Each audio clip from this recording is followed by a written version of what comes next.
Today I'm going to be talking about site drainage and landscaping of the house that we're doing a peer review here. And the first thing that I do is when I'm driving up to the house here, I start looking at the lay of the land, how the roads draining and stuff. Are we going to have a drainage problem out at the street once the water runoff comes from the house down into the street? Is it going to back itself up and give us site drainage problems there? So peer review house, what we're going to do is just start going around and start taking a look at it. One of the things I noticed as soon as I pulled up to the house here is the driveway here. And the driveway pitches about halfway down, pitches down towards the street, so site water will go down into the street. But however, up towards the garage, and this is a detached garage here, is the driveway now pitches back towards the garage. And if you walk up here, you can see where they have installed a deco drain system on themselves here. Well, obviously, because everything's pitching backwards and everything, the deco drain is absolutely slam jam jelly packed of dirt and leaves and stuff. But over here at the end, it's where the deco drain would be to relieve itself and drain out. Well, the ground level's obviously higher than the deco drain. We have no drainage. Obviously, the water is leaking back into the garage area. Hence they put the nice 2x6 piece of wood on there. I'm sure it's probably caulk, trying to get water from running into the garage area there. The other tall tale sign of water ponding here is that all the wet rot that's happening along the lower edge of the door frame and the homemade T111 siding door here with it. But as a whole, this whole area here just kind of ponds water. There's no real place for it to drain or anything, so it just kind of happens. But as you turn around and come more towards the front of the house here, you can notice how high the actual ground level is right here. So the water runoff from the house obviously hits this ground level and will run towards the garage, contributing to the ponding in front of the garage here. Now, while we're kind of right here and talking about landscaping here, you'll find that this Chinaberry tree here, which is actually for us in Florida is a weed in there, but it grows extremely fast here. And you can see where it's almost touching the roof deck right now, and then once you get on the other side, it's already touching the side of the house and everything. This here would be definitely tree removal suggestion in here. Further evaluation by an arborist to properly remove this tree before, one, it does roof deck damage or possibly foundation damage in here. But this is a crawl space house here, and you notice how they've built up all the land here in the front here. But all the crawl space ventilation openings here, all the way across the front of the house here, they've all been sealed up by either dirt or leaves and debris in here. So there is absolutely improper ventilation happening underneath of the house here. We worry now, because it's not breathing there, about wet rot and to the floor joists, the rim joists and underneath there. But that is an inspection that would happen underneath into the crawl space area. The sidewalk here, it's a homemade sidewalk out of brick here, pitches back down towards the front porch area here, as well as the original concrete sidewalk coming in here, which also pitches towards the house into the front. Major area of water ponding in here.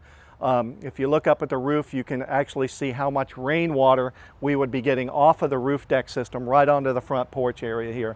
Obviously, a great place to suggest guttering be installed across the front of the house here, front of the front door area here. So still poor drainage happening here. You can see the vent openings across the front. Some of them you can't even see in here. They've been covered up in there. Here's our, maybe you can come over there and grab that tree in there. You can see where that tree is now growing over on the house here. And it's just a matter of time before it starts really doing damage in here. So with that. So as a whole, the front yard here is relatively elevated up in here, and the yard part actually pitches down towards the street, which is wonderful because it'll take all the water runoff off the roof here and shut it off to the street. But however, when we get over here to the east side of the house here, you'll see that the lay of the land starts to flatten itself out back here. It actually pitches downward towards the east side of the house, towards the backyard in here.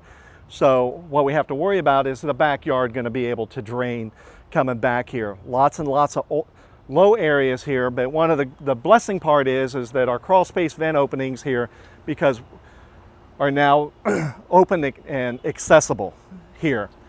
It probably needs some screening on there to keep little wild critters out. The east side of the house here, we still have shrubbery in here. This shrubbery is obviously just too close to the house. It needs to get trimmed back in here. Most of the time I suggest that you be able to walk behind the plants, between the house and the plant there. And that's more just for preventative maintenance and stuff here. Alrighty, so you'll notice here the back of the yard here, the grade pitches towards the house here, and the grade should pitch away from the house here. Typical rule of thumb, what I use in my inspection report, is 1/4 inch for every 10 feet. We tell them that it should pitch away from the house there, and that helps ensure good site drainage in here with it here. So obviously we need to do some grading back here, pitch it back towards away from the house in here. So back in the back of the house here, the guttering in here, they've got guttering running completely along the entire back length of the house right here, and I would estimate that that's probably a good 40 to 50 feet of guttering, but they only have one downspout for the entire gutter here. And those gutters, with the amount of water runoff that's going to be off of this back side of the roof and shed off of it here, is going to overdraw these gutters very, very easily. And one downspout is not sufficient there. The other thing that's happening here is just with the one downspout, there's so much water that ends up coming out of that, is that it's eroding the ground level, it's eroding the grading of the ground right here. So we've got a great big old washout spot right in here. This is a huge place that will pond water as we get these big heavy rains and stuff in here. So coming back over here, this is more towards the back side of the garage over in here. And we just still have more poor drainage happening.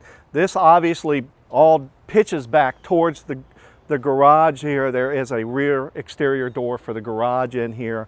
All the rainwater pitches back that way, enters back in through the garage area there.